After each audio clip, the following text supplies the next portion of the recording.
think and you mistake this route. Think and this and this and think and this and body.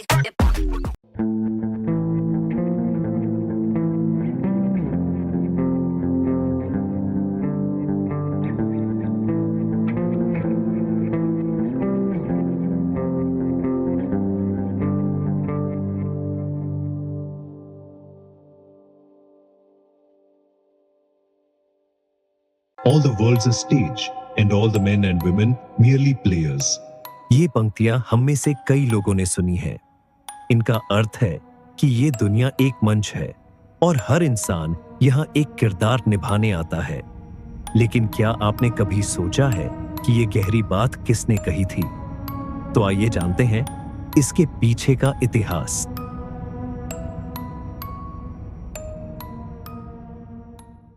साल था 1564 के आसपास।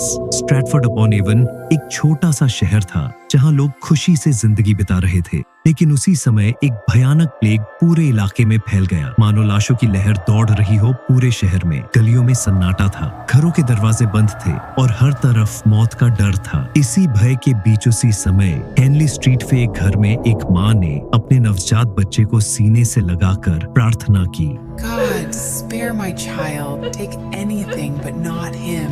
उस प्रार्थना के बाद वो बच्चा बच गया। वही बच्चा आगे चलकर विलियम शेक्सपियर बना।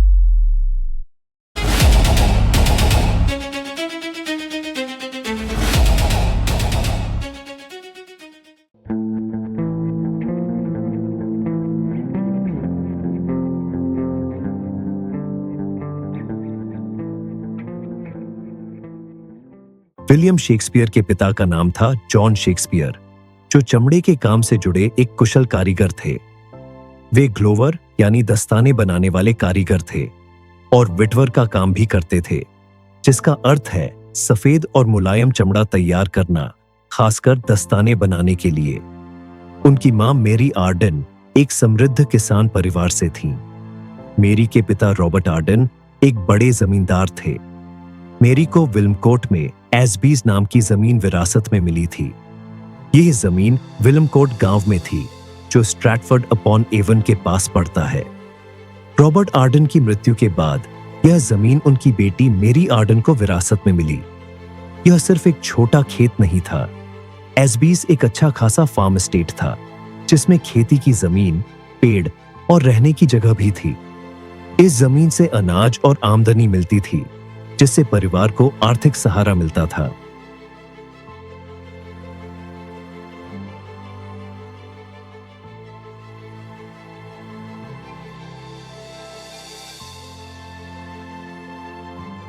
दूसरी तरफ जॉन शेक्सपियर के पिता रिचर्ड शेक्सपियर एक साधारण किसान थे, जो स्निटरफील्ड में रहते थे। उन्होंने 1529 के आसपास वहीं बसना शुरू किया और 1561 में उनका निधन हुआ। उनकी मृत्यु के कुछ ही साल पहले ही आर्डन और शेक्सपियर परिवार का रिश्ता मजबूत हुआ, जब जॉन शेक्सपियर ने मेरी आर्डन से विवाह किया। यह शादी एस्टन कैंटलो के एक पैरिश चर्च में हुई थी। उनकी पहली संतान बेटी जोएन का जन्म 1558 में हुआ, जिससे दोनों परिवारों का संबंध और गहरा हो गया।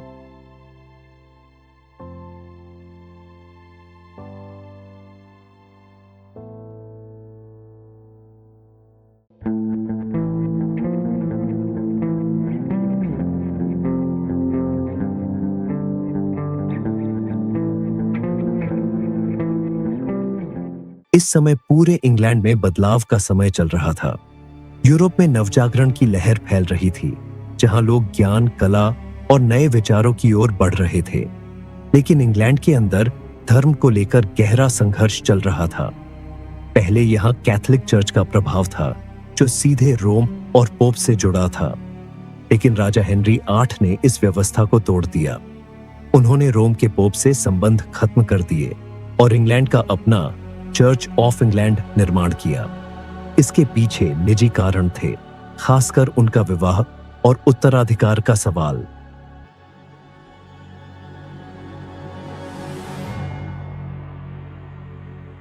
इसका प्रभाव शेक्सपियर परिवार में भी दिखाई दिया। जॉन शेक्सपियर, जो कभी शहर के सम्मानित और नामचीन व्यक्ति थे, अचानक अपना पद खो बैठे। वो केवल एक साधारण व्यापारी नहीं थे, बल्कि नगर प्रशासन का हिस्सा थे। 1565 में वह ऑल्डरमैन बने। बाद में 1568 में बेलिफ बने, जो आज के मेयर के पद के बराबर हैं। 1571 तक आते आते वह चीफ ऑल्डरमैन भी बने। उन्होंने अपने परिवार के लिए कोट ऑफ आर्म्स भी मांगा, जो केवल एक चिन्ह नहीं था, बल्कि परिवार की सामाजिक प्रतिष्ठा और सम्मान को बनाए रखने का एक प्रयास था। उनके पास अधिकार, सम्मान या प्रभाव किसी चीज की कमी नहीं थी।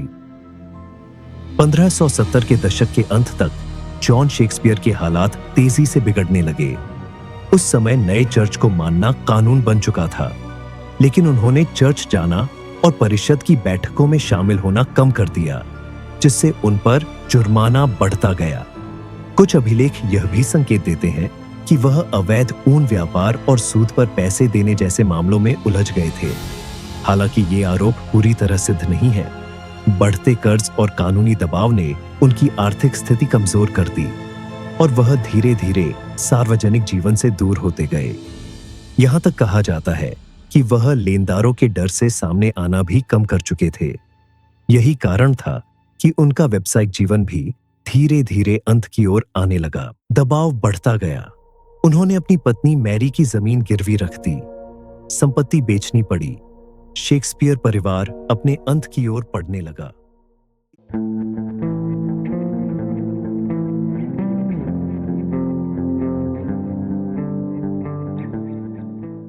इसी माहौल में विलियम बड़े हो रहे थे।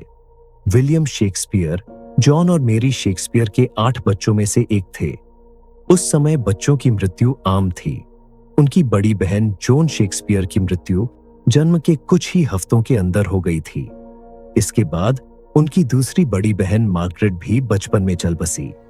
विलियम की छोटी बहन एन की मृत्यु केवल 8 वर्ष की उम्र में हुई। उनके छोटे भाई एडमंड बड़े होकर लंदन गए और अभिनय करने लगे, लेकिन मात्र 27 वर्ष की उम्र में उनका भी निधन हो गया। उनके भाई गिलबर्ट और रिचर्ड मध्यम उम्र तक जीवित रहे। उनकी छोटी बहन जोन हार्ट, जिन्होंने विलियम हार्ट से विवाह किया था, परिवार के सभी भाई बहनों में सबसे अधिक समय तक जीवित रही। लगभग 77 वर्ष की उम्र में उनका निधन हुआ। वह विलियम शेक्सपियर से भी अधिक समय तक जीवित रही। इन लगातार पारिवारिक दुखों के बीच विलियम का अपना बचपन भी धीरे धीरे समाप्त होता जा रहा था। मात्र 14 वर्ष की उम्र में उन्हें अपनी पढ़ाई छोड़नी पड़ी। किंग्स न्यू स्कूल, जहां उन्होंने लैटिन सीखी, ओविड, वर्जिल, सेनेका, प्लॉट्स और टेरेंस जैसे महान शास्त्रीय लेखकों की रचनाएं पढ़ी और प्लूटार्क के कार्यों से अनुवाद के माध्यम से परिचित हुए। वहीं उन्होंने भाषण कला, कविता, इतिहास और शास्त्रीय साहित्य की दुनिया को जाना। अब उनसे छूट गया था। यही उन्होंने सीखा था कि शब्द केवल भाषा नहीं, बल्कि शक्ति भी होते हैं।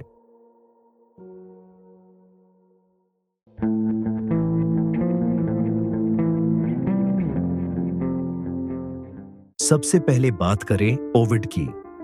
उनकी किताब मेटामॉर्फोसिस में बार बार दिखाया गया कि इंसान की भावनाएं उसे बदल सकती हैं। प्यार और दर्द इंसान को पूरी तरह बदल देते हैं, और जहां हंसी होती है वहीं कहीं ना कहीं दर्द भी छुपा होता है। यही चीज शेक्सपियर के नाटकों में भी दिखती है।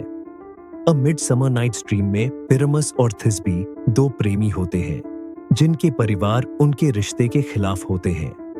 दोनों रात में चोरी छिपे मिलने का फैसला करते हैं, लेकिन एक गलतफहमी की वजह से पिरामस सोचता है कि थिस्बी मर चुकी है और वो खुद की जान ले लेता है। बाद में थिस्बी उसे मृत देखकर खुद भी जान दे देती है। यह कहानी प्यार, दुख और विडंबना से भरी हुई है। वहीं द टेम्पेस्ट में प्रॉस्पेरो एक राजा और जादूगर होता है, जिसे उसके दुश्मन धोखा देकर सत्ता से हटा देते हैं। वो सालों तक एक द्वीप पर अपनी जादुई शक्तियों को बढ़ाता है और आखिर में अपने दुश्मनों को पकड़ता है, लेकिन बदला लेने के बजाय वो सबको माफ कर देता है और आखिर में अपनी जादुई शक्तियों का हमेशा के लिए त्याग कर देता है। अब बात प्लूटार्क की करें तो उनकी किताब lives of noble Greeks and Romans Shakespeare के लिए खजाने जैसी थी। इस किताब के अंग्रेजी अनुवाद ने शेक्सपियर को सिर्फ कहानियां नहीं दी, बल्कि ये भी सिखाया कि मुश्किल समय में इंसान का असली चेहरा कैसे बाहर आता है। इसी वजह से जूलियस सीजर में सीजर का दोस्त ब्रूटस ये सोचकर उसके खिलाफ हो जाता है कि सीजर शक्तिशाली होकर तानाशाह बन जाएगा। ब्रूटस और उसके साथी मिलकर सीजर की हत्या कर देते हैं, लेकिन बाद में रोम में युद्ध शुरू हो जाता है जो उसकी खुद की मौत का कारण बनता है। एंटनी एंड क्लियोपाट्रा में रोमन सेनापति एंटनी मिस्र की रानी क्लियोपाट्रा से प्यार करने लगते हैं। राजनीति और युद्ध के बीच दोनों हार जाते हैं और अंत में एंटनी और क्लियोपाट्रा दोनों आत्महत्या कर लेते हैं। वहीं कोरियोलानस में एक महान योद्धा अपने घमंड और गुस्से की वजह से जनता का विश्वास खो देते हैं, अपने ही शहर के खिलाफ लड़ने निकल पड़ते हैं और अंत में उसी रास्ते पर उनकी मौत हो जाती है। और फिर आते हैं सेनेका। उन्होंने शेक्सपियर को सिखाया कि एक दमदार ट्रेजेडी कैसे बनाई जाती है, जैसे बदले की आग, डरावनी आत्माएं, लंबे इमोशनल डायलॉग्स और इंसान के अंदर चलने वाली लड़ाई। इसका असर टाइटस एंड्रोनिकस में साफ दिखता है, जहां बदले की शुरुआत इतनी भयानक हो जाती है कि आखिर तक लगभग हर मुख्य किरदार मारा जाता है। हैमलेट में हैमलेट को उसके पिता की आत्मा बताती है कि उसके चाचा ने राजा बनने के लिए हत्या की थी। हैमलेट बदला लेने निकलता है और अंत में उसी बदले की आग में हैमलेट और लगभग पूरा शाही परिवार मारा जाता है। मैकबेथ में मैकबेथ को भविष्यवाणी मिलती है कि वह राजा बनेगा। सत्ता की लालच में वह हत्या पर हत्या करता जाता है, लेकिन अंत में उसी लालच की वजह से उसकी मौत हो जाती है। वहीं किंग लियर में एक बूढ़ा राजा अपनी बेटियों के प्यार को परखने की कोशिश करता है। जो बेटियां झूठी तारीफ करती हैं, उन्हें वो सब कुछ दे देता है, और जो सच बोलती है उन्हें वो खुद से दूर कर देता है। बाद में वही बेटियां जिन पर वह विश्वास करता है उसे धोखा देती है, और अंत में लियर अकेलेपन और दुख में टूट जाता है। जेफरी चौसर भी विलियम शेक्सपियर के लिए एक बड़ी इंस्पिरेशन थे। शेक्सपियर के समय तक चौसर की भाषा पुरानी लगने लगी थी, फिर भी उन्होंने लोगों को यह दिखा दिया था कि इंग्लिश में भी महान और गंभीर साहित्य लिखे जा सकते हैं। चौसर की दी नाइटस टेल से अ मिडसमर नाइट्स ड्रीम के कई आइडियाज आए। वहीं ट्रॉयलस एंड क्रिसेड ने ट्रॉयलस एंड क्रिसीडा के लिए बेस तैयार किया।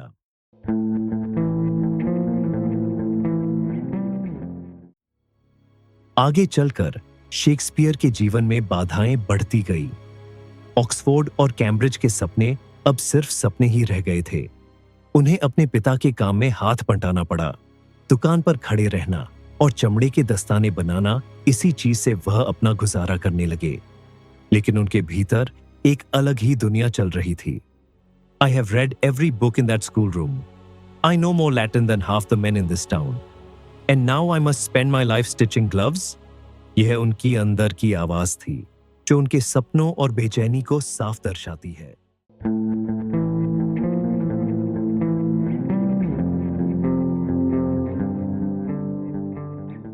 फिर आया साल 1582। मात्र 18 वर्ष की उम्र में विलियम शेक्सपियर ने ऐसा कदम उठाया जिसने पूरे शहर को चौंका दिया। उन्होंने एन हैथवे से विवाह कर लिया। एन उनसे 8 साल बड़ी थी और उस समय पहले से गर्भवती थी। उनकी पहचान की शुरुआत स्ट्रैटफोर्ड अपॉन एवन के पास शॉर्ट्री इलाके में हुई थी, जहां एन का परिवार रहता था। उनके पिता एक किसान थे और उनका बड़ा फार्म हाउस शेक्सपियर के घर से लगभग 1 मील दूर था।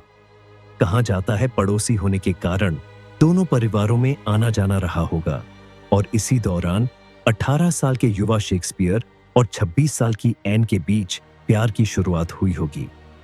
यह विवाह साधारण तरीके से नहीं हुआ। चर्च में 3 रविवार तक विवाह की घोषणा करने की परंपरा को पूरी तरह छोड़ दिया गया। इसके बजाय 2 पड़ोसियों ने 40 पाउंड की जमानत दी ताकि विवाह तुरंत कानूनी रूप से मान्य हो सके। यह जल्दबाजी उस समय की सामाजिक और कानूनी स्थिति को साफ दिखाती है।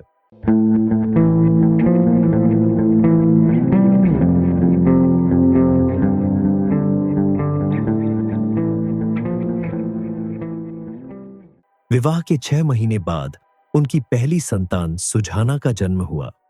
फिर 1585 में जुड़वां बच्चे हैमनेट और जूडिथ इस दुनिया में आए। मात्र 21 वर्ष की उम्र में विलियम 3 बच्चों के पिता बन चुके थे। वह अभी भी अपने माता पिता के घर में रह रहे थे। आर्थिक स्थिति कमजोर थी और भविष्य पूरी तरह अनिश्चित था।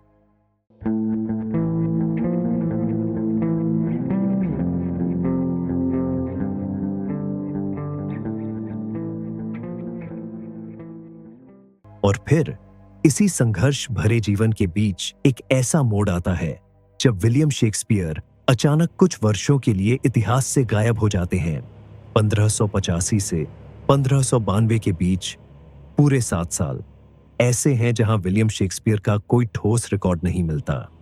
यह समय साहित्य के इतिहास का सबसे बड़ा रहस्य माना जाता है। एक ऐसा समय जहां एक व्यक्ति जो आगे चलकर दुनिया का महान नाटककार बना, मानो अचानक इतिहास के पन्नों से गायब हो गया। इन 7 वर्षों में उनका नाम कहीं दर्ज नहीं है, ना स्ट्रैटफोर्ड के रिकॉर्ड में, ना लंदन के, ना टैक्स सूची में, ना अदालत के कागजों में, ना संपत्ति के दस्तावेजों में और ना ही चर्च के रजिस्टर में। यह समय आज भी द लॉस्ट ईयर्स के नाम से जाना जाता है। फिर 1592 साल के आसपास अचानक शेक्सपियर उभर के आते हैं, एक लेखक के रूप में जिनकी रचनाएं लोगों के दिलों में एक अलग जगह बना लेती है। शेक्सपियर पिछले 7 सालों से क्या कर रहे थे, यह एक गहरा सवाल है। इतिहासकारों ने 400 साल से इस सवाल का जवाब खोजने की कोशिश की है, लेकिन कोई निश्चित उत्तर नहीं मिला। केवल कई सिद्धांत हैं और हर सिद्धांत अपने आप में एक कहानी दर्शाता है। एक प्रसिद्ध कहानी यह कहती है कि वह स्ट्रैटफोर्ड से भाग गए थे। कारण था हिरण का शिकार। कहा जाता है कि उन्होंने सर थॉमस लुसी की जमीन पर शिकार किया, जो एक गंभीर अपराध था। पकड़े जाने के डर से उन्हें शहर छोड़ना पड़ा। बाद में यह भी कहा जाता है कि उन्होंने इसका बदला अपने नाटक दी मैरी वाइव्स ऑफ विंडसर में लिया, जहां एक मूर्ख पात्र जस्टिस शॉल के रूप में दिखता है। उसके प्रतीक चिन्ह में लूस यानी मछलियां थीं, जो लूसी परिवार का प्रतीक माना जाता है। दूसरा सिद्धांत और भी दिलचस्प है। इसके मुताबिक शेक्सपियर इंग्लैंड के उत्तर में लैंकाशायर के अलेक्जेंडर हॉटन के घर विलियम शेक्सशाफ्ट नाम से रह रहे थे। कुछ इतिहासकारों का मानना है कि वह वहां एक प्लेयर यानी नाटक और अभिनय से जुड़े कलाकार थे। उस समय उस इलाके में कई कैथोलिक परिवार रहते थे, इसलिए इस सिद्धांत को उनके कैथोलिक संबंधों से भी जोड़ा जाता है। बाद में 1581 में अलेक्जेंडर हॉटन की वसीयत में विलियम शेक्सशाफ्ट नाम के एक व्यक्ति का जिक्र मिलता है, जिसके लिए आगे काम का इंतजाम करने की भी बात लिखी गई थी। इस सिद्धांत के मुताबिक हॉटन के बाद शेक्सपियर पहले सर थॉमस हेस्कथ के घर गए और फिर वहां से लॉर्ड स्ट्रेंज के परिवार से जुड़ गए। Lord strange earl of derby के बेटे और क्वीन एलिजाबेथ की कजन लेडी मार्गरेट क्लॉरफर्ड के बेटे थे। कई इतिहासकार मानते हैं कि विलियम शेक्सशाफ्ट असल में विलियम शेक्सपियर ही थे, जबकि दूसरे इतिहासकार इसे सिर्फ एक संयोग मानते हैं। इसलिए आज भी यह सिद्धांत बहस का विषय बना हुआ है। एक और विचार यह कहता है कि इन वर्षों में उन्होंने सैनिक या नाविक के रूप में काम किया। उनके नाटकों में सैन्य अभ्यास, जहाजों की तकनीक, विदेशी स्थानों और कानून की इतनी सटीक जानकारी मिलती है, जो एक साधारण ग्लव बनाने वाले के बेटे के लिए असामान्य लगती है। ओथेलो में सेना से जुड़ी भाषा इतनी सटीक है कि आधुनिक इतिहासकार भी उसका अध्ययन करते हैं। द मर्चेंट ऑफ वेनिस में कानूनी तर्क लोगों को चौंका देती है और सोचने पर मजबूर कर देती है। कुछ लोग इससे भी आगे जाते हैं। 19वीं सदी में टेलिया बैकन ने सबसे पहले यह सवाल उठाया कि क्या स्ट्रैटफोर्ड के विलियम शेक्सपियर ने वास्तव में ये नाटक लिखे थे। इसके बाद एक अलग सिद्धांत सामने आया, जिसके अनुसार कुछ लोगों ने यह माना कि इन रचनाओं के वास्तविक लेखक फ्रांसिस बेकन, क्रिस्टोफर मार्लो या एडवर्ड de Vere, जिन्हें अर्ल ऑफ ऑक्सफोर्ड भी कहा जाता है, हो सकते हैं। उनका तर्क था कि एक साधारण व्यक्ति इटली के कानून, डेनमार्क के राज परिवार और रोमन राजनीति के बारे में इतना गहरा ज्ञान नहीं रख सकता, लेकिन इसके सामने एक मजबूत विचार भी है। मुझे लगता है अगर देखा जाए तो Genius does not require a university degree. Homer was a blind wanderer. Dickens left school at 12. What Shakespeare had was not a diploma. It was a hunger so violent it devoured everything in its path. मुख्य विचार यह है कि उन्होंने हर चीज को ध्यान से देखा और सीखा। उन्होंने अपनी डिग्री किताबों से की, कॉलेज से नहीं। उन्होंने यात्रियों, व्यापारियों, सैनिकों और दूतों से बातें की। वह एक ऐसे व्यक्ति थे जो हर अनुभव को अपने भीतर समा लेते थे। इन 7 सालों में चाहे वह किसी स्कूल में हो, किसी यात्रा पर हो, किसी पुस्तकालय में हो या केवल अपने विचारों में डूबे हो, उन्होंने खुद को तैयार किया। और फिर 1592 तक वह लंदन पहुंच चुके थे।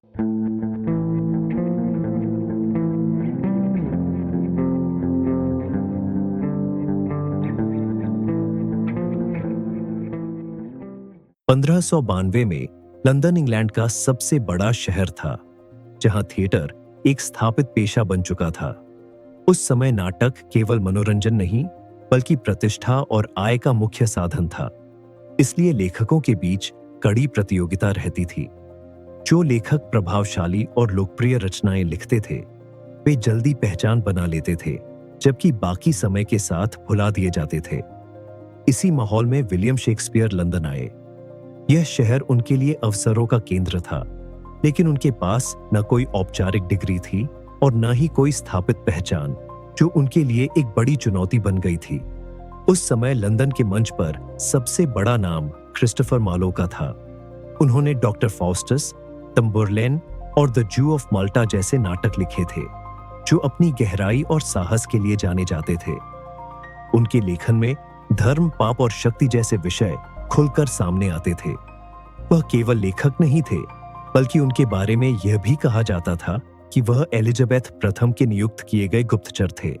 इसके अलावा उनके ऊपर नास्तिक होने और देश के खिलाफ बोलने के आरोप भी लगे थे, जो उस समय गंभीर अपराध माने जाते थे। इसी समय एक और लेखक उभर रहे थे, बेन जॉनसन, जो अपने तेज दिमाग और कठोर स्वभाव के लिए जाने जाते थे। बहस के दौरान वह अपने तर्क दृढ़ता से रखते थे और अपने विरोधियों के प्रति खुलकर तिरस्कार करते थे। आगे चलकर उनका गैब्रियल स्पेंसर से विवाद हुआ और उन्होंने द्वंद्व युद्ध की शुरुआत की।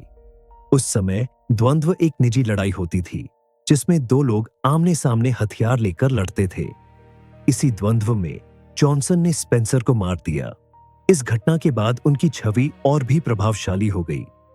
इन सब के बीच एक समूह था जिसे यूनिवर्सिटी विट्स कहा जाता था। इसमें जॉन लाइली, जॉर्ज पील, थॉमस नैशर और रॉबर्ट ग्रीन शामिल थे।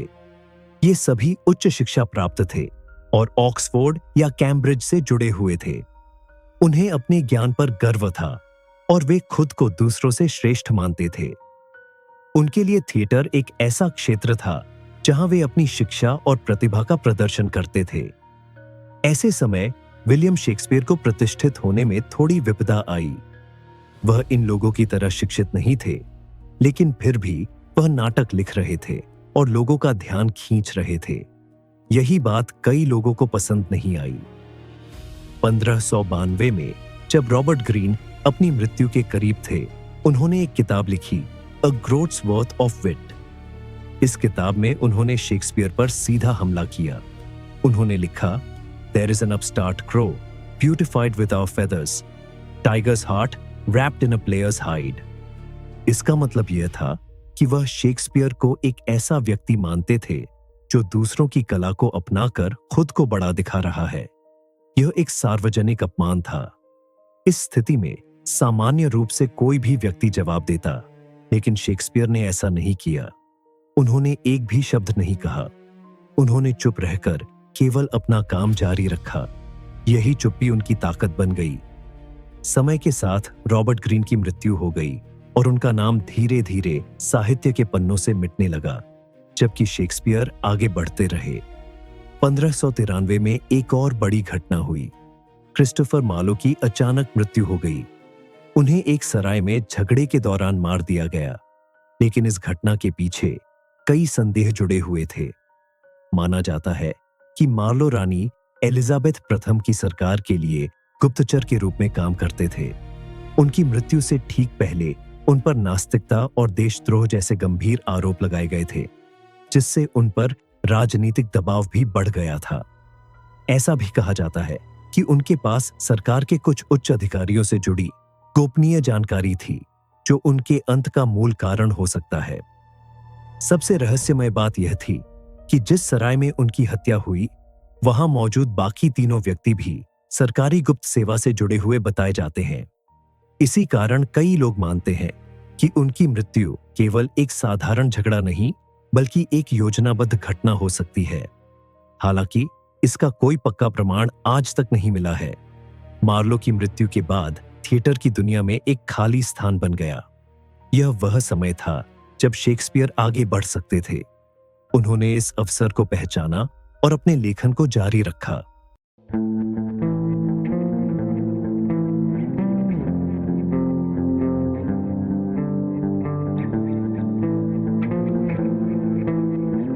लेकिन तभी एक और संकट आया। 1592 से 1594 के बीच प्लेग फिर से फैल गया। इस बीमारी ने हजारों लोगों की जान ले ली और सभी थिएटर बंद कर दिए गए। भीड़ इकट्ठा करना मना था, इसलिए नाटक करना संभव नहीं था। अभिनेता अलग अलग जगहों पर चले गए और थिएटर कंपनियां टूट गईं। इस समय विलियम शेक्सपियर ने अपने काम का तरीका बदल दिया। उन्होंने नाटक की जगह कविता लिखनी शुरू की। 1609 में प्रकाशित शेक्सपियर के सोनेट्स में एक ऐसी संरचना मिलती है जिसे विलियम शेक्सपियर ने खुलकर बयान नहीं किया। इन 154 सोनेट्स को आमतौर पर 3 भागों में बांटा जाता है, जिनमें 2 भाग सबसे अधिक महत्वपूर्ण माने जाते हैं।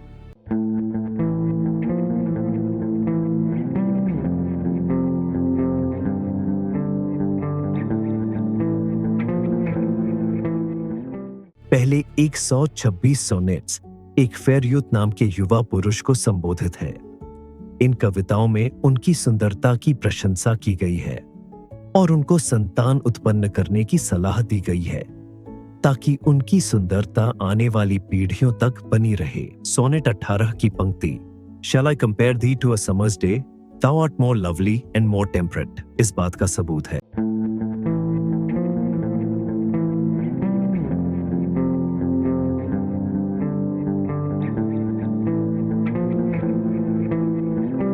बाकी सोनेट्स को विलियम शेक्सपियर ने एक रहस्यमयी स्त्री को समर्पित किया है, जिसे बाद में आलोचकों ने डार्क लेडी का नाम दिया है। और 1609 में प्रकाशित पूरे संग्रह के अंतिम 28 सोनेट्स लगभग 127 से 152 तक इसी स्त्री पर केंद्रित माने जाते हैं। यहाँ प्रेम केवल भावनात्मक नहीं है, बल्कि उसमें शारीरिक आकर्षण, अस्थिरता, ईर्ष्या और अविश्वास भी जुड़े हुए हैं। सोनेट 127 और सोनेट 130 में उसका वर्णन पारंपरिक सुंदरता से अलग मिलते हैं। काले बाल, गहरी त्वचा, तीखी आवाज और कड़वाहट भरी सांसों के साथ भी वह इस स्त्री में सच्चे प्रेम की गहराई देखते हैं। My mistress's eyes are nothing like the sun के माध्यम से शेक्सपियर यह दिखाते हैं कि उनका प्रेम झूठी तुलना पर नहीं, बल्कि वास्तविकता की असली रूप पर आधारित है। डार्क लेडी की असली पहचान आज भी उपस्थित नहीं है, पर इस दौरान कई नाम सामने आए हैं। एमिलिया लैनियर को सबसे मजबूत दावेदार माना जाता है, क्योंकि वह उसी दौर की थी और दरबार से जुड़ी थी, लेकिन विलियम शेक्सपियर से उनके सीधे संबंध का कोई पक्का सबूत नहीं मिलता। मैरी फिटन का नाम भी चर्चा में आया, लेकिन उनके रंग रूप के साथ सोनेट्स का वर्णन मेल नहीं खाता। लूसी मॉर्गन या ब्लैकलूस का थिएटर की दुनिया से कनेक्शन था, पर उनके बारे में भी साफ और भरोसेमंद जानकारी नहीं मिलती। जेन डेवेनेंट के साथ शेक्सपियर के मिलने जुलने के कुछ संकेत जरूर मिलते हैं, लेकिन सोनेट्स और उनके बीच के समय को देखा जाए तो समय में एक गहरा अंतर दिखता है। अलाइन फ्लोरियो का नाम भी कुछ विद्वानों ने लिया है, लेकिन उनके वजूद का कोई प्रमाण नहीं है।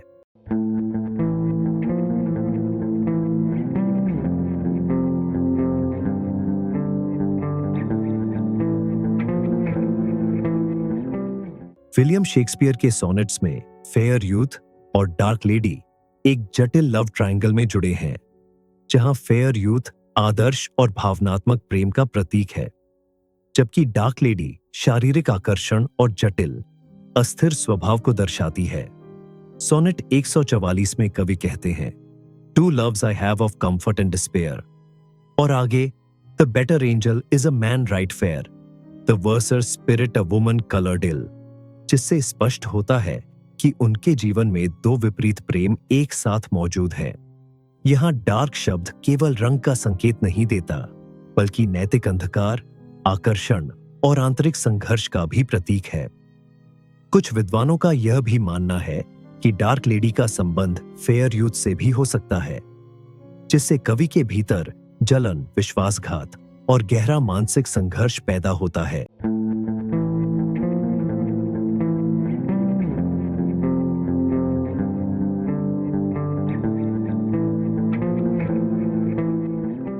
बाद में शेक्सपियर ने वीनस एंड एडोनस नाम की एक लंबी कविता लिखी। शेक्सपियर ने इसे the first air of my invention कहा, जिससे पता चलता है कि वह इसे बहुत महत्वपूर्ण मानते थे। उन्होंने इस कविता को हेनरी व्रीट्सले, जिनका राजसी पद अर्ल ऑफ साउथहैम्पटन था, को समर्पित किया। वह उस समय के एक युवा, प्रभावशाली और धनी व्यक्ति थे। ये समर्पण केवल सम्मान के लिए नहीं था, बल्कि उस दौर में किसी प्रभावशाली संरक्षक का समर्थन प्राप्त करने का भी एक महत्वपूर्ण माध्यम था। यह कविता प्रेम और आकर्षण पर आधारित थी और उस समय के लोगों को बहुत पसंद आई।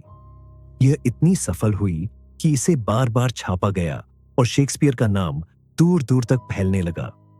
बाद में उन्होंने द रेप ऑफ ल्यूक्रेस भी उसी संरक्षक को समर्पित किया, जिससे उनके बीच का संबंध और मजबूत हो गया।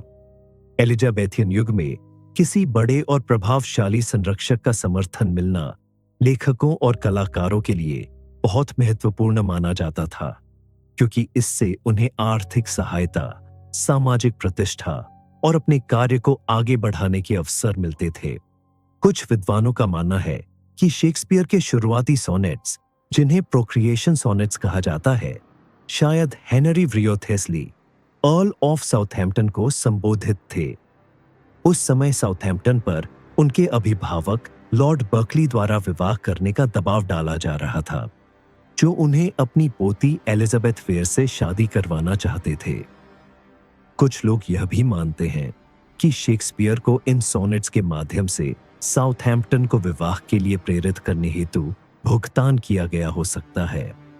इसका एक प्रमुख उदाहरण सोनेट 12 में मिलता है, जहां कहा गया है, and nothing against time's scythe can make defence save breed to brave him when he takes thee hence, जो समय और मृत्यु की अनिवार्यता का भय दिखाते हुए संतान को ही अमरता का एकमात्र उपाय बताता है। यह केवल कोमल सलाह नहीं, बल्कि एक कठिन सुझाव था।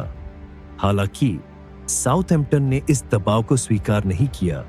उन्होंने यह विवाह करने से मना कर दिया, जुर्माना भरना पड़ा और बाद में 1598 में एलिजाबेथ वर्नन से गुप्त विवाह कर लिया।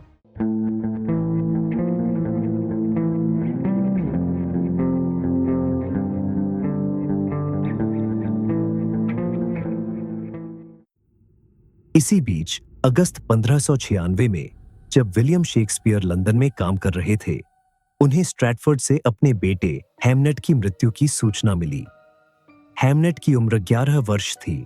उसकी मृत्यु का सटीक कारण दर्ज नहीं है। उस समय शेक्सपियर लंदन में थे, जबकि उनकी पत्नी एन स्ट्रैटफोर्ड में अपनी 2 बेटियों के साथ रह रही थीं। इस घटना के बाद शेक्सपियर ने सार्वजनिक रूप से कुछ नहीं कहा। उन्होंने अपना काम जारी रखा और कंपनी के लिए नाटक लिखते रहे। अगस्त 1596 में वह अपने घर स्ट्रैटफोर्ड अपॉन एवन में नहीं थे। उस समय उनकी एक्टिंग ट्रूप लॉर्ड चैम्बरलेन's मैन शायद कैंट में प्रदर्शन कर रही थी। हैमनेट की मृत्यु के बाद उसका अंतिम संस्कार 11 अगस्त को हुआ, यानी उसकी मौत के लगभग 2 से 3 दिन बाद। उस समय स्ट्रैटफोर्ड से लंदन या कैंट तक संदेश पहुंचने में लगभग 2 दिन लग जाते थे। इसलिए संभव है कि शेक्सपियर को यह खबर तब मिली हो जब अंतिम संस्कार पहले ही हो चुका था। फिर करीब 3 साल बाद शेक्सपियर ने एक नाटक लिखा, जिसका नाम था हैमलेट। यह एक ऐसे युवक की कहानी है जिसके पिता की मृत्यु हो जाती है और वह मानसिक और भावनात्मक संघर्ष से गुजरता है। इसमें बदले की भावना, दुख और आंतरिक द्वंद्व जैसे तत्व शामिल हैं। इस नाटक का नाम हैमलेट है, जो हैमनेट नाम से काफी मेल खाता है। जिस मूल कथा पर यह आधारित है, उसमें पात्र का नाम अमलेट था। शेक्सपियर ने इस नाम को बदलकर हैमलेट रखा। कुछ विद्वान मानते हैं कि यह बदलाव केवल साहित्यिक कारणों से नहीं था। इसे उनके व्यक्तिगत जीवन और उनके बेटे हैमलेट की मृत्यु से भी जोड़ा जाता है, लेकिन इसका कोई निश्चित प्रमाण नहीं है। इस नाटक में एक दृश्य आता है जहां हैमलेट एक अभिनेता को देखता है। वह अभिनेता एक काल्पनिक पात्र हेकुबा के लिए रो रहा होता है। यह देखकर हैमलेट खुद से सवाल करता है, What's Hecuba to him, or he to Hecuba, that he should weep for her? इसका मतलब है कि उस अभिनेता का हेक्युबा से कोई असली रिश्ता नहीं है, फिर भी वह इतना भावुक हो जाता है। हैमलेट सोचता है कि एक अनजान व्यक्ति पर कोई इतना दुख दिखा सकता है, लेकिन वह खुद अपने असली दुख को ठीक से व्यक्त नहीं कर पा रहा है। इस बात से उसका अंदरूनी दर्द और उलझन साफ उभर के आता है।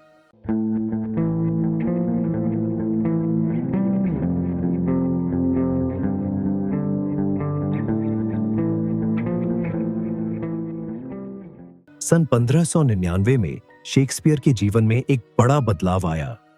उनकी नाट्य मंडली लॉर्ड चैम्बरलेन मेन को अपने पुराने थिएटर एड थिएटर के लीज को लेकर कानूनी समस्या का सामना करना पड़ा। मालिक से विवाद बढ़ने के बाद उन्हें उस थिएटर को खाली करना पड़ा। इसके बाद थिएटर का पूरा ढांचा खोलकर टेम्स नदी के पार बैंकसाइड ले जाया गया। उसी सामग्री से वहां एक नया थिएटर बनाया गया, जिसे ग्लोब थिएटर कहा गया। यह स्थान आगे चलकर शेक्सपियर के नाटकों के लिए मुख्य मंच बना और उनके काम को मजबूत आधार मिला। यह एक विशाल आकार थिएटर था। इसमें लगभग 3000 लोग एक साथ बैठ सकते थे। इसका एक मोट्टो था, टोटस मुंडस अगित हिस्ट्रियोनम, जिसका अर्थ है पूरी दुनिया एक मंच है और हर व्यक्ति एक अभिनेता है। इस थिएटर की खास बात यह थी कि यह केवल किराए पर लिया गया स्थान नहीं था।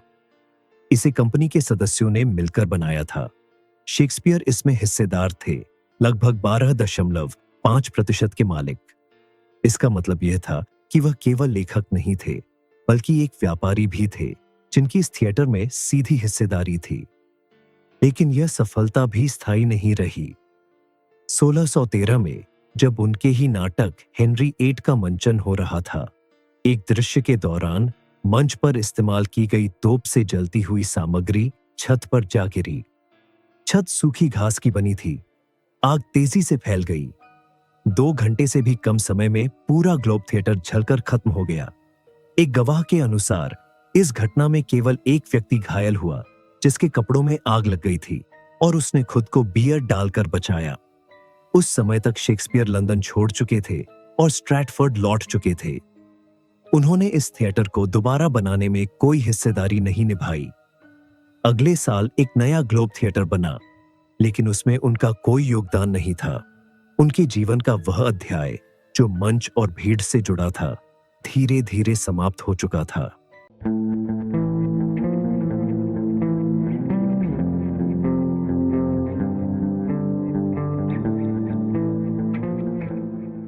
(1600 से 1608 के बीच विलियम शेक्सपियर के लेखन में एक बड़ा बदलाव आता है। पहले जहां उनके नाटकों में प्रेम और खुशियां थी, वहीं अब गहराई, दर्द और मानव मन के अंधेरे पहलू सामने आने लगते हैं।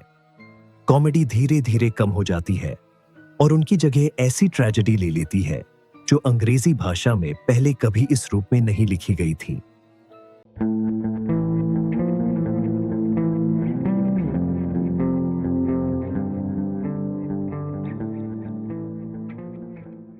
इन लगभग 8 वर्षों में शेक्सपियर ने 4 प्रमुख नाटक लिखे, मैकबेथ, किंग लियर, ओथेलो और हैमलेट। ये नाटक मानव स्वभाव और उसके अलग अलग पक्षों को दिखाते हैं। इसी बीच 1603 में जेम्स I इंग्लैंड के राजा बने।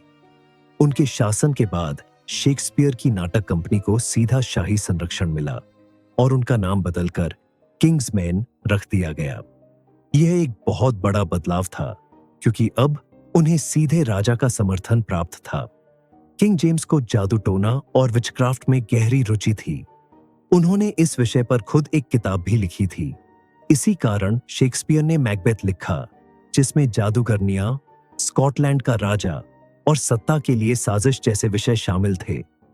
इस नाटक में यह भी दिखाया गया है कि जब कोई व्यक्ति हत्या करके सत्ता हासिल करता है तो उसे बनाए रखने के लिए और भी अपराध करने पड़ते हैं। यह केवल एक कहानी नहीं थी, बल्कि सत्ता के स्वभाव को भी दिखाती थी।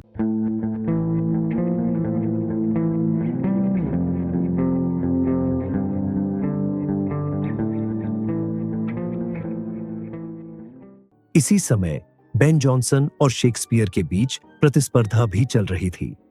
शेक्सपियर और बेन जॉनसन के लेखन को लेकर अलग सोच थी। जॉनसन का मानना था कि अच्छे लेखन के लिए बार बार सुधार जरूरी है। उन्होंने शेक्सपियर के बारे में कहा, नेवर ब्लॉटेड अ लाइन, जिसका अर्थ है कि शेक्सपियर ने अपने लिखे में बहुत कम बदलाव किए या संपादन नहीं किया। यहां ब्लॉट का मतलब है लिखी हुई पंक्ति को काटना या ठीक करना। उन्होंने यह भी टिप्पणी की, वुड ही हैड ब्लॉटेड 1000, यानी अगर शेक्सपियर ने अपने लेखन को अधिक बार सुधारा होता तो वह और बेहतर हो सकता था। लेकिन समय के साथ बेन जॉनसन का नजरिया बदलता गया। इसका प्रमाण आगे चलकर उनकी प्रसिद्ध कविता to the memory of my beloved the author mister William Shakespeare में भी दिखाई देता है। इसमें उन्होंने विलियम शेक्सपियर के बारे में कहा था, small Latin and less Greek, लेकिन यह बात उन्हें नीचा दिखाने के लिए नहीं कही गई थी। इसका उद्देश्य यह बताना था कि भले ही शेक्सपियर ने विश्वविद्यालय में औपचारिक शिक्षा प्राप्त नहीं की थी, फिर भी उनकी प्रतिभा, ज्ञान और साहित्यिक क्षमता इतनी महान थी कि वे विश्वविद्यालय में पढ़े लिखे विद्वानों के बराबर, बल्कि कई मामलों में उनसे भी आगे थे।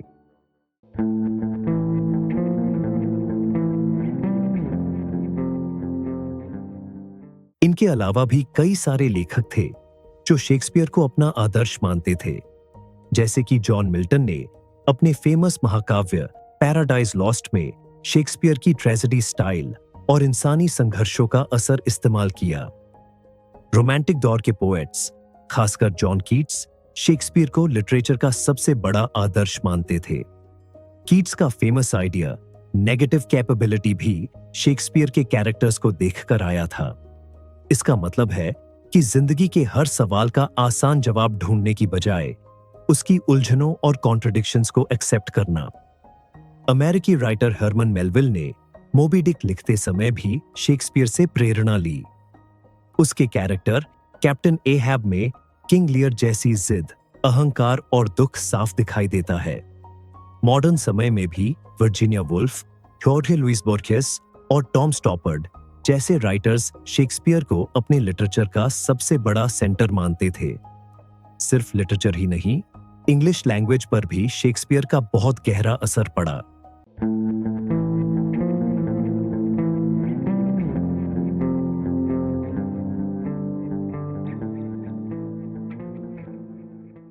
शेक्सपियर की सबसे बड़ी विशेषता केवल उनके नाटक नहीं थे, बल्कि भाषा पर उनका प्रभाव भी था।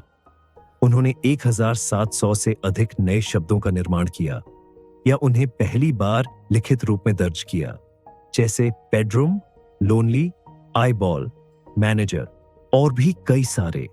ये शब्द आज सामान्य अंग्रेजी का हिस्सा है, लेकिन एक समय ये अस्तित्व में नहीं थे। इसका मतलब है कि उन्होंने केवल कहानियां नहीं लिखी, बल्कि लोगों के सोचने और बोलने के तरीके को भी बदल दिया।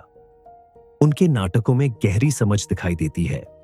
हैमलेट में ओफेलिया कहती है, we know what we are but know not what we may be. ये पंक्ति इंसान की सीमाओं और संभावनाओं दोनों को एक साथ दिखाती है। इन वर्षों में उनका जीवन भी पूरी तरह शांत नहीं था।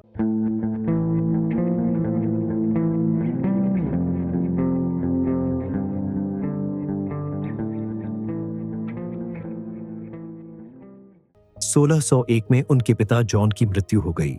1608 में उनकी मां मैरी का निधन हुआ। इन व्यक्तिगत घटनाओं ने उनके जीवन पर गहरा प्रभाव डाला। इसी दौरान उनकी नाटक कंपनी का नाम एक राजनीतिक घटना में भी आया, एसेक्स रिबेलियन। इस विद्रोह से एक दिन पहले उनकी कंपनी ने रिचर्ड डाउस का मंचन किया था, जिसमें एक राजा को हटाने की कहानी दिखाई गई थी। इस कारण उनसे पूछताछ भी की गई, लेकिन वह सुरक्षित बच निकले।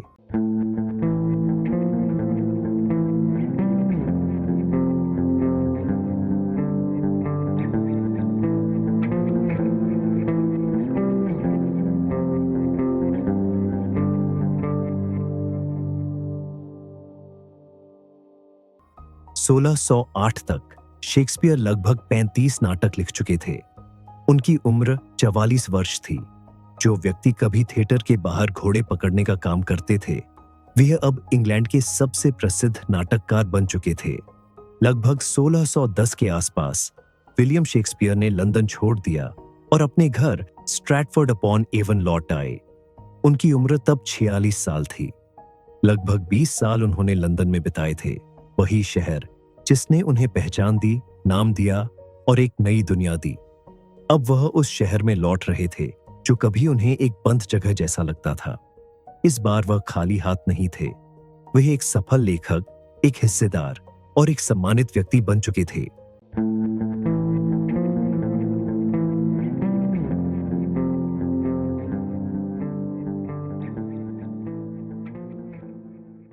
वह अपने घर न्यू प्लेस में रहने लगे। यह शहर का दूसरा सबसे बड़ा घर था, जिसमें एक बड़ा बगीचा भी था। उन्होंने इसे कई साल पहले खरीदा था, जब उनके पिता जीवित थे। बाद में 1613 में उन्होंने लंदन के ब्लैकफ्रायर्स इलाके में एक मकान भी खरीदा। यह केवल एक संपत्ति नहीं थी, बल्कि एक संकेत था कि उनका परिवार फिर से खड़ा हो चुका है, कि कर्ज और अपमान का समय पीछे छूट चुका है। उनकी बेटियां अब बड़ी हो चुकी थीं। उनकी मां का निधन हो चुका था। उनकी पत्नी एन भी वही थी। एक लंबा जीवन जो अलग अलग शहरों में बटा हुआ था, अब एक जगह आकर ठहर गया था।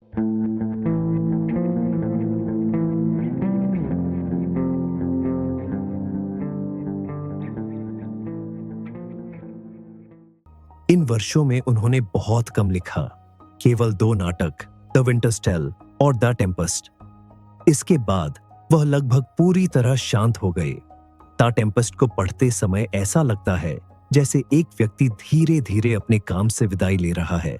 इसमें प्रोस्पेरो नाम का एक जादूगर है जो अपनी शक्तियों से एक दुनिया बनाता है और फिर खुद ही उन शक्तियों को छोड़ देता है। वह कहता है, "We are such stuff as dreams are made on, and our little life is rounded with a sleep." लोगों की माने तो यह केवल एक पंक्ति नहीं है, बल्कि एक जीवन का निष्कर्ष है। जैसे शेक्सपियर खुद अपने बनाए हुए संसार को अलविदा कह रहे हों।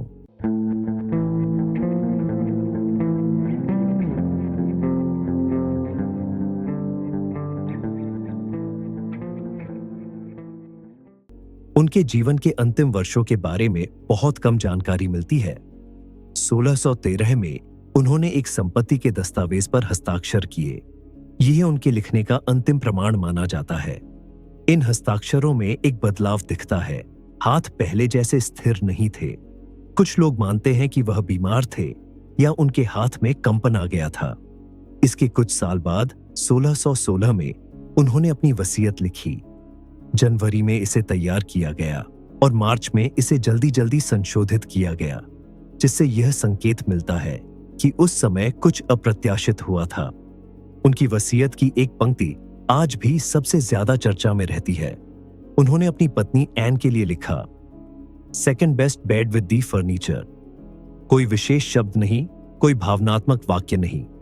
उस समय घर का सबसे अच्छा बिस्तर मेहमानों के लिए रखा जाता था और दूसरा बिस्तर पति पत्नी का होता था। यही वह बिस्तर था जहां उन्होंने सालों साथ बिताए थे, जहां उनके बच्चों का जन्म हुआ था। इसलिए कुछ लोग इसे एक निजी और गहरा संकेत मानते हैं, जबकि कुछ इसे एक साधारण बात मानते हैं। सच्चाई क्या है, यह स्पष्ट नहीं है। उनकी मृत्यु के बारे में भी पूरी तरह निश्चित जानकारी नहीं है। एक पादरी, जॉन वॉर्ड, ने कई साल बाद अपनी डायरी में लिखा कि शेक्सपियर की मृत्यु बुखार से हुई, जो उन्हें एक पार्टी के बाद हुआ था। उस पार्टी में उनके साथ बेन जॉनसन और माइकल ड्रेटन भी थे। यह जानकारी पूरी तरह प्रमाणित नहीं है, लेकिन यह एक संभावना के रूप में देखी जाती है। 23 अप्रैल 1616 को शेक्सपियर की मृत्यु हो गई। उनकी उम्र 52 साल थी। 2 दिन बाद उन्हें होली ट्रिनिटी चर्च में दफनाया गया, वही चर्च जहां उनका बपतिस्मा हुआ था। बपतिस्मा का मतलब होता है ईसाई धर्म में किसी बच्चे को पानी से धार्मिक रीति के साथ पवित्र करके चर्च में शामिल करना। उनका जीवन उसी जगह समाप्त हुआ जहां से वह शुरू हुआ था। उनकी कब्र पर एक शिलालेख लिखा गया है, good friend, for Jesus sake forbear to dig the dust enclosed here. Blessed be the man that spares these stones, and cursed be he that moves my bones. इसमें उन्होंने अपनी कब्र को छेड़ने वालों के लिए श्राप दिया है। यह पंक्ति उनके व्यक्तित्व की तरह ही गहरी और रहस्यमय है। सदियों बाद 2016 में उनकी कब्र की जांच की गई। इसमें पाया गया कि सिर वाले हिस्से में कुछ असामान्य संकेत हैं। ऐसा लगता है कि कब्र को किसी समय आंशिक रूप से खोला गया हो सकता है। कुछ लोगों का मानना है कि उनके अवशेषों में सिर का हिस्सा अनुपस्थित हो सकता है। एक चर्च में रखी एक अस्थि को उनसे जोड़ा जाता है, लेकिन इसकी कोई ठोस पुष्टि नहीं हुई है। यह मामला आज भी इतिहास के उन रहस्यों में शामिल है जिन पर कोई अंतिम प्रमाण उपलब्ध नहीं है। इस तरह एक व्यक्ति जिसने भाषा को नए शब्द दिए, जिसने कहानियों से दुनिया को बदल दिया, उसके जीवन के अंत में भी कुछ सवाल बाकी रह गए। शायद यही उसे और भी खास बनाते हैं।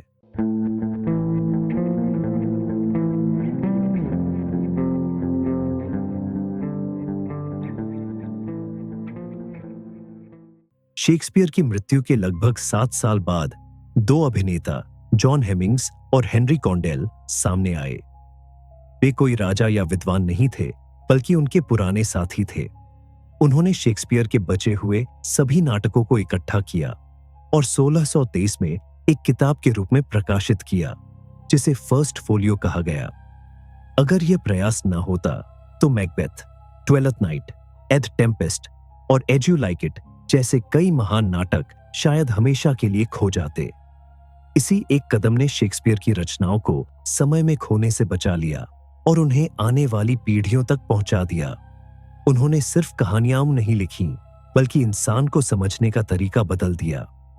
ओथेलो में जलन, मैकबेथ में महत्वाकांक्षा, किंग लियर में बुढ़ापा और दर्द, रोमियो एंड जूलियट में गहरा प्रेम, जूलियस सीजर में विश्वासघात और हैमलेट में बदले की कीमत, ये सब उन्होंने एक साथ दर्शाया।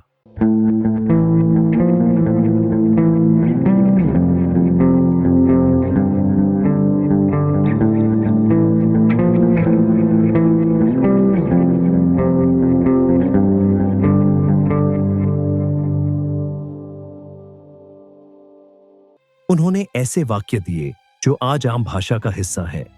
उदाहरण के लिए, break dice, all that glitters is not gold, jealousy is the green eyed monster, wild goose chase और भी कई सारे। उनके नाटक हर बड़ी भाषा में अनुवादित हुए और आज भी हर दिन दुनिया के किसी न किसी मंच पर पेश किए जाते हैं।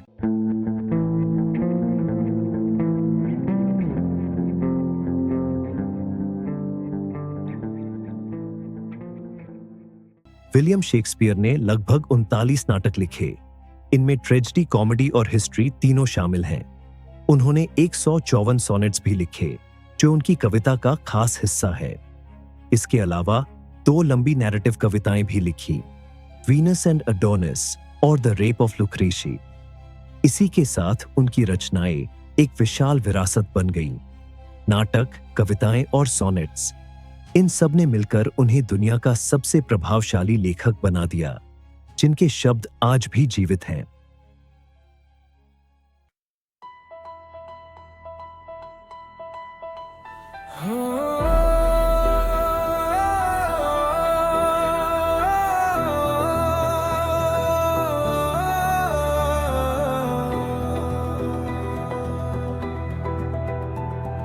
खामोश था शहर, मैं अकेला था, आंखों में फिर भी एक मेला था। टूटा था दिल मगर हारा नहीं, गिरता रहा पर मैं रुका नहीं।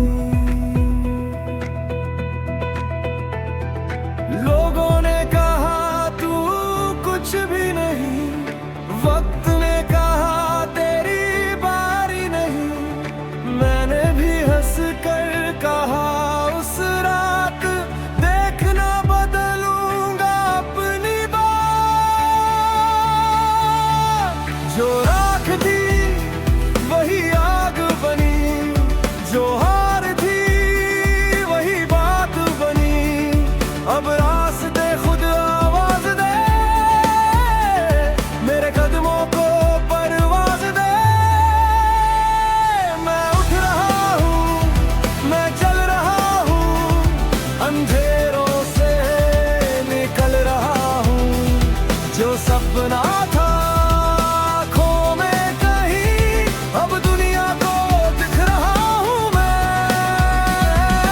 गिर के भी फिर खड़ा हुआ, हर जख्म से और बड़ा हुआ। अब रोक सके तो रोक ले ज़माना, मैं अपनी कहानी लिख रहा हूँ दोबारा।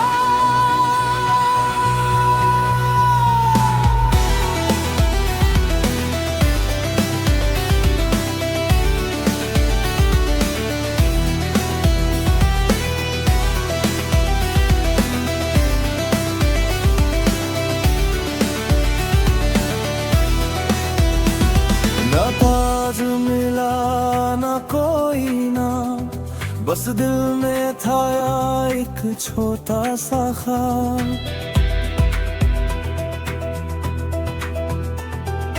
रातों ने मुझको जगाए रखा, हर दर्द ने मुझको बनाए रखा। जो दरवाजे मेरे लिए बंद थे, आज उन्हीं के बाहर मेरे नाम है। जिन आँखों में मैं हार दिखा, आज उन्हीं आँखों में सवाल है। अब डर नहीं, अब शक नहीं, मेरे अंदर कोई कम नहीं। जो खो गया वो जाने दे, जो मिल रहा है आने दे। मैं उठ रहा हूँ, मैं जल रहा हूँ, अंधेरों से निकल रहा हूँ। जो सपना था खो में कहीं, अब दुनिया को दिख रहा हूँ मैं गिर के भी फिर खड़ा हुआ, हर जख्म से और बड़ा हुआ। अब रोक सके तो रोक ले ज़माना, मैं अपनी कहानी लिख रहा हूँ दोबारा।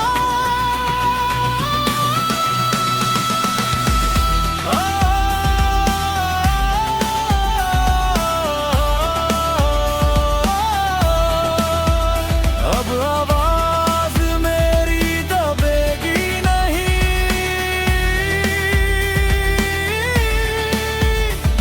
ये आग मेरी बुझेगी नहीं।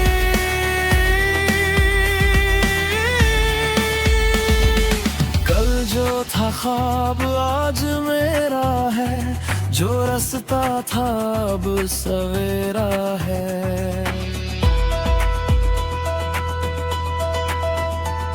मैं खुद अपनी पहचान बना, मैं खुद अपना आसमान बना। मैं उठ रहा हूँ, मैं उड़ रहा हूँ, हर सीमा से आगे बढ़ रहा हूँ। जो दुनिया ने